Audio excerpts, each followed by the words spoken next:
Kusoo dhawaada casharkeenan ku saabsan qaabkii aan u sameeyey fiidiyoogii aan soo geliyay asbuuci dhawaa oo ku saabsanaa waxa loo yaqaano racid bar sida loo sameeyo bar chart ama bar graph waxa la yiraahdo isbedbedelaya. idin tuso fiidiyooga aan ka hadlayo. Fiidiyoogan fiidiyooga waxaan soo geliyay asbuuci dhawaa qaabkan u sameeyey iyo waxaan ku sameeyey iyo daytada nooca ay ahayd ayuu casharkan ku saabsan yahay. Aan ku bilaabo daytada meeshaan ka soo helay oo ah website-kan uu leeyahay World Bank-ga. Waxaa ku dhufataan meeshaan ay ku taalo download data. Waxaa idin soo baxaya page-kan. Waxaa ka doorataan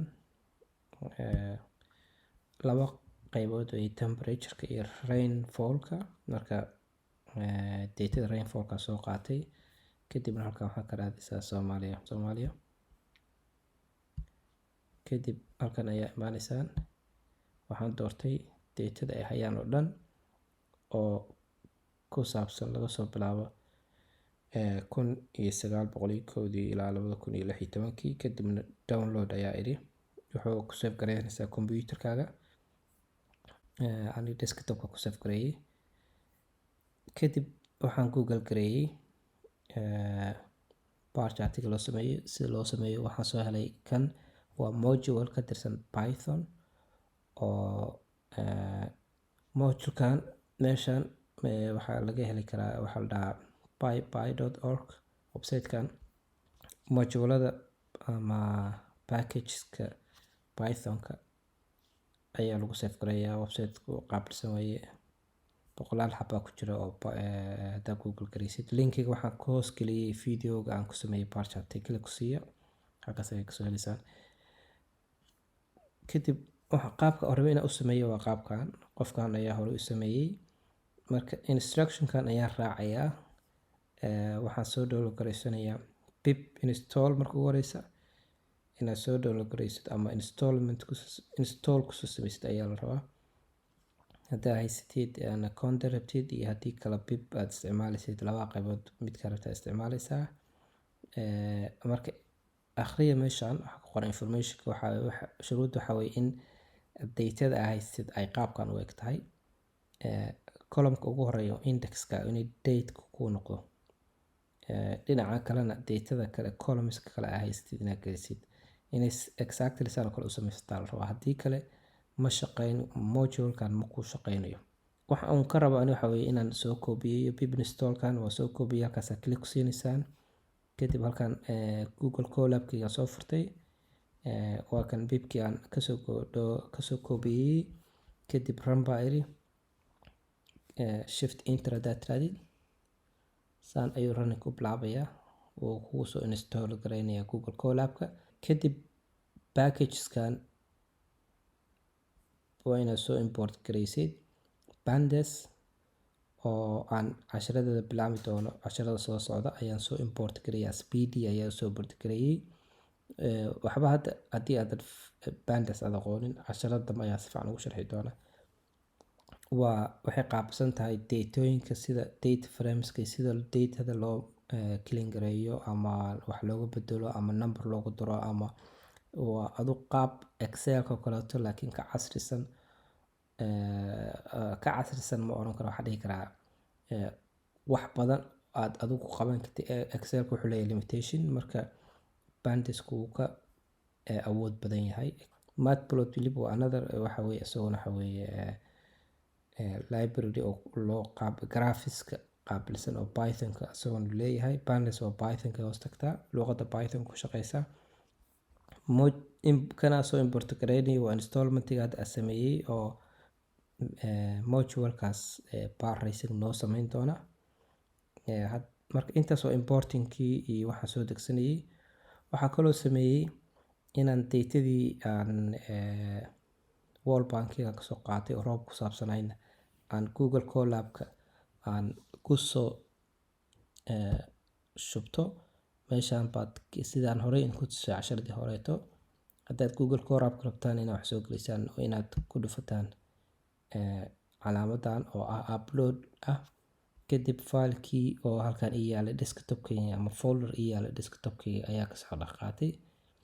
Eh, filekan markii aan soo dhowlgaraynay waxaan kusoo dhowlgarayay CSV inuu yahay. CSV-gii baan xaggan soo dhigtay. waa kan Somali Rain 1 baa la baxay. shuruuddan waa inuu noqdo fileka formatkiisa CSV inuu noqdo. CSV si fudud ayaa looga dhigi karaa. Hadda Excel haysatid, Excel baa tegaysaa, file baa tegaysaa, export baa dhahaysaa to CSV. waa comma separated value. marka waa soo shubtay sidaan had bd waxa weeye cashirka dambe ayaan pandas ay ka mid tahay. bd-dan ayaan pandas bay u taagan tahay. readna waa function ay pandas leedahay.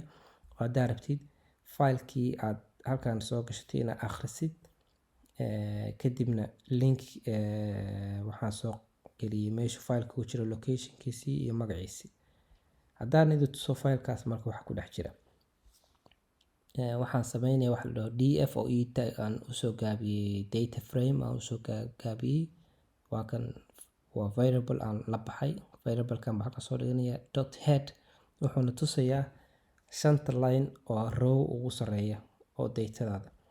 marka waa kan filekii roobka Soomaalida ku saabsanaa aan kasoo qaaday World Bankiga anoo waxba ka bedelin. saan iyo haddaad Excel ku furo intaasoo kale ayaa arkaysaan. haddaan idin tuso isagoo Excel ku jira waa sidaan uga soo qaaday. sidaan u ahaa waxaan kasoo qaaday World Bankiga. markaan kasoo qaaday si Excel ahaan, Excel baa hadda igu furan yahay. datada saan bay ahayd. marka data framekana sidaad arkaysaan oo pandasku noo samaysay waa isla Excelkii. waxaa keliya raacsan halkan index. marka haddaad sidaan import markaa kusoo samaysid, automatically index ayay pandas ku samaysaa data frame oo 0 ka bilaabanaysa. marka halkan waxaan ku sameeyey, waxaan ku yidhi ma rabo automatican iga tirtir. sanadka meesha number 1 ii geli oo halkan ii dhig. hadda ayaa arki doontaan waa kale nambarada halkan ii yaalay baa meesha ka baxay. sanadka ayaan ku bedelay. marka halkan oo kaleeto marka waxaan rabaa inaan labadan macno ii tiramayso, countryga iyo countryga waxa loo soo gaariyay SOM oo Soomaali ah. labadanba waxaan rabaa ma ahan inay ujeedkay waxba ii tirimayaan. marka waxaan idhi iga tirtir labadan column. marka haddaa rabtid labadan column si loo tirtiro, linekan ayaa isticmaalay.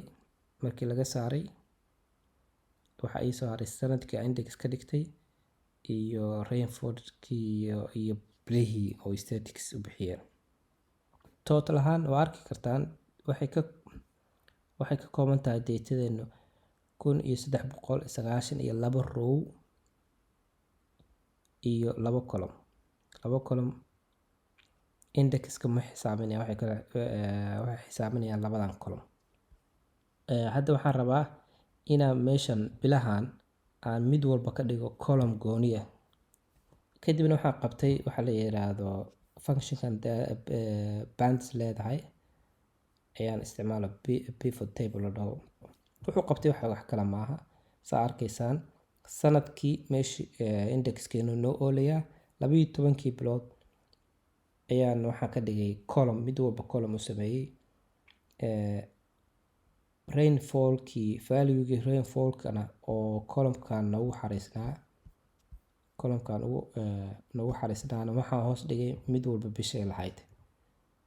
marka intii shuruudii ku badnayd ay naga rabtay datadeen inaan ku sameyno baarkan ordaya aan markii dhow idin sheegay waxay dhaheen inuu soo ahaado.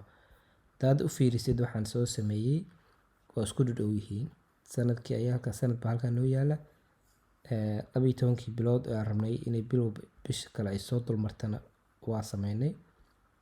marka waxaan sameynayaa inaan filekeenan hadda save gareysano oo df1 ayaa oo noogu variablekan magaca halkan noogu save gareysnaa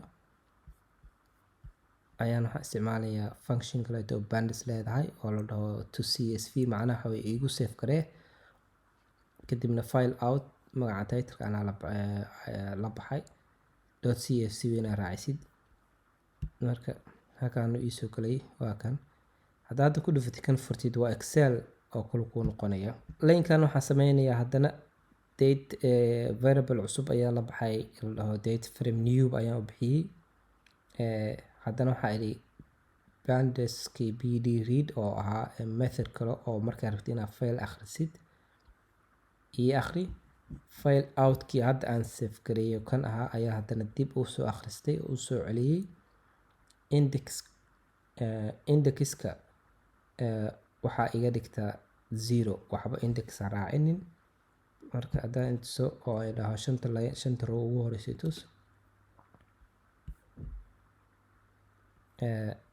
waa kan kii aan export gareynay baa haddana dib u soo celiyey oo dib u akhristay. marka halkan waxaan ku tusayaa sidaad marna export ku samayn kartaa marna import ku samayn kartaa. kan waa argument function methodkan la yimaado oo haddaan halkaas kan 0 iga dhig aan dhihi lahayn halkan wuxuu soo bixi lahaa 1 2 3 4. laynkan koodka waxaan sameynayaa haddana waxaa idhi df.new.columns waa aan fiirino. wuxuu noo sheegaya qeybt noocay tahay datadeena waxa weeye indexku wuxuu ku leeyahay waa data typeka nooceedu waa object waa string. marka waa saarnay shuruudaha ka mid tahay racing barka moduleka inay object tahay haddii kale uu kaa diidaya. hadda datadeeni waa no ready shuruudihiina ka rabay dhan waa sameynay.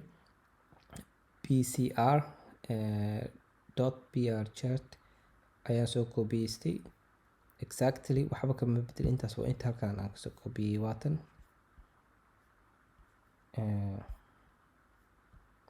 kaasoo kaleeto way copy baa iri. hadda run dhaho waqti ayuu qaadanayaa waxay ku xiran tahay speedka. marka inuu 10 daqiiqo inaad 10 daqiiqo qaataa laga yaabo ama 2 daqiiqo waqti buu qaadanayaa. iska sug ilaa uu dhameeyo running. ilaa 2 daqiiqo 3 daqiiqo qaadanayaa igu qaatay. waa kan saanu noqday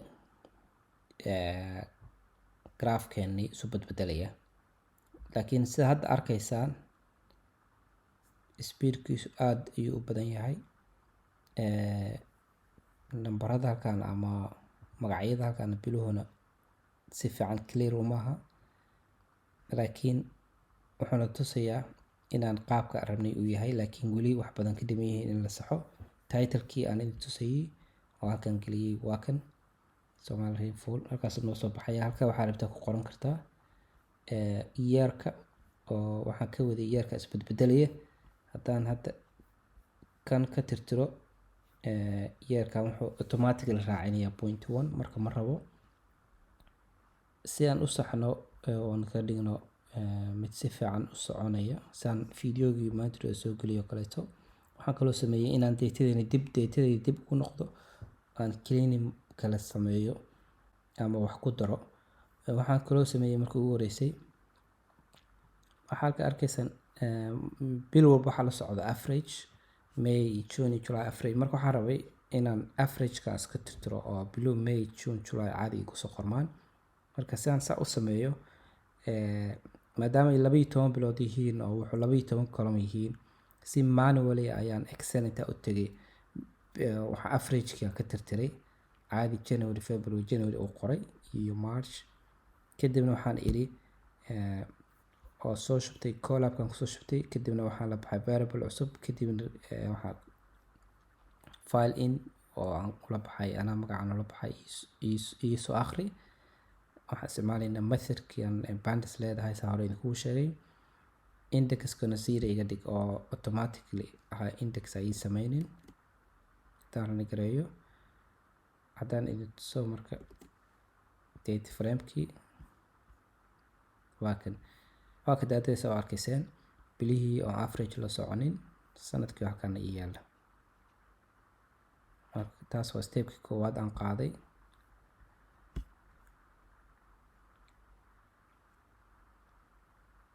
kadib waxaan rabaa inaan haddana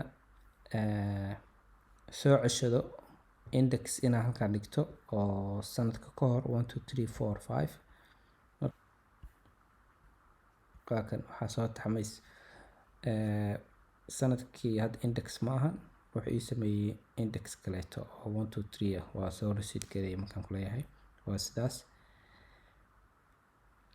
kadib waxaa sababtaan ka rabo inaan nambaradan hadda u sameystay indexkan waxaa weeye inaan ku dhufsado 7 oo tusaale ahaan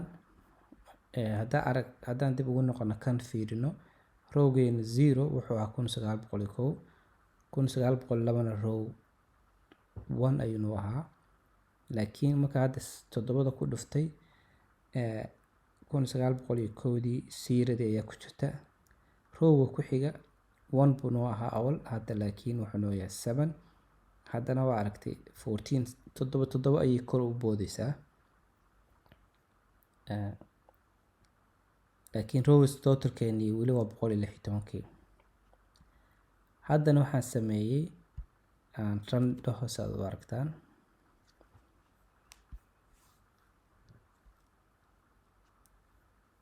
waxaan sameeyey linekan iyo kanba wuxuu noo sameynayaa sanadkii 1901dii 0 noo ahaa, 7 jeer aan ku dhuftay baan waxaan geliyay wax la dhaho NaN ama nan iyo ku xaree 1902dii number 7 ay gashay, marka waxaan ku siyaadiyey rowskan haysanay awal oo ahaa 116 row, hadda intuu row noqdo wuxuu noqday 806 row, marka 7 jeer ayaa increase gareynay ama badinay rowskii. waxaa kale oo stepka xiga aan sameeyey wuxuu ahaa aan haddana tuso intaan idiin sharxin meesha halkaan ahayd oo sanadku NA hoos taalay ayaan waxaa rabaa inaan 1901dii hoos dhigto, kana meesha aan ka saaro. marka waa kan 1901 ba ilaa 7 jeer iisoo noqonaysaa. awal NA ba ii taalay, lineka indexkana columnka indexkana waa tirtiray, laakiin inta kale sideedii kale ii tahay. linkan kaleetona wuxuu qabtay in aan sidii u kala sareeyeen ama ranking aan u sameeyo rowskii. tusaale ahaan linekan rowgan waxaa ugu horeeya number 1 ka dhigay bishan January, number 2 waxaa ii ah February, number 3 kan baa ii ah sanadkan kaleeto oo 1902dii rankiga 1 waxaa ii ah February awal January bay ahayd. marka waxaan rabaa macnaheedu waxaa weeye column rowskan inay ranking ay kala yeeshaan. laymanka koodhadhkan hadda lineka koodhkan aan isticmaalay waxaan kasoo koobiyey websitekan oo ah websiteka aan kasoo xigtay modulekan racing bariska oo Python ku saabsan. marka ujeedaan exactly intaan kala soo koobiyey oo waxaan soo dhigtay meesheedaan exactly laymankan xaggan ayaa kasoo koobiyey. marka dad qofkan horaan noo sameeyey, waxaan rabana isku wax ayaan rabnaa, wuxuu increase gareynayaa column rowskii, anna waxaan rabaa inaan rowska increase gareyso video stable u noqdo. linekan maca hadda asagaa kasoo koobiyey, macnihiis hore inta kugu sharxay, kanna asagaan kasoo koobiyey. hadda run dhaho linekan asagaa kasoo koobiyey, hadda run dhaho waa kan meeshii awal NA noo buuxday oo san waxba noo oolin, NA kaliya noo taalay, nambaradeeni valueskeeni roobka ayaa gelinay oo noogu xareysan, oo mid walba uu siyaadayo number aada u yar ama mid walba uu number aada u yar isdhimaya sidaad arkaysaan 56 52 noqotay 42. kadibna waxaan isticmaalnay sidaan horey usoo aragnay racing barkii functionkiisii ama methodkiisii oo kaleeto exactly sida hore u isticmaalay. Kan df expanded waa data framekan hadda aan nambarada meesha ka muuqda variableka la baxnay halkaa soo dhignay iyo titlekii wixii gelinay, kadibna waa kan saanu noogu noqday oo ahayd sidaan rabay exactly. Rowsku ama bilow waxay isku dhaafayaan si smoothly oo qof walba arki karo. Waxa kaliya noo dhiman waxa weeye inaan videogeenan marka aan soo download gareeyno oo meesha rabtid ama YouTube-ka ama meesha rabtid u dirtid, waxaa imaanaysaa oo mouse-ka ayaa korgeynaysaa saddexdan meesha ku taalo 3 point aad click siinaysaa. Halkan waxaa ku taalo download picture ahaan download gareey ama waxa u download gareysaa video ahaan download, kadibna waxa ku save gareynayaa computerkaaga. intaas ayaa kusoo gabagabaynaynaa. waa mahadsantihiin. Please subscribe siiya iyo like.